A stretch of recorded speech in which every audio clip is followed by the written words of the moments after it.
Sa panahon na nakakaramdam tayo ng stress, Sige boss, mas mabuti tirahin mo lang na yan. kalbuhin mo na lang ang sarili mo. Kesa naman sa damay ka pa ng iba, ihit ng ulo. Kalbuhin mo lang ang sarili mo. Okay lang yan. Tutubo pa rin naman yung buhok na yan eh.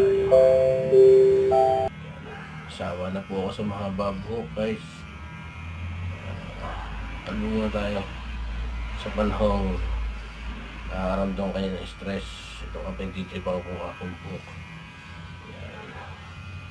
Kung kailan tag-init, tag-araw, Tag-araw, tag-ulan, tag-ulaw, saka tag-ulan, magkakalbo. kalbo.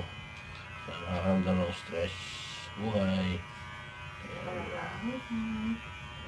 Alam na yung misis yan, na-stress ako.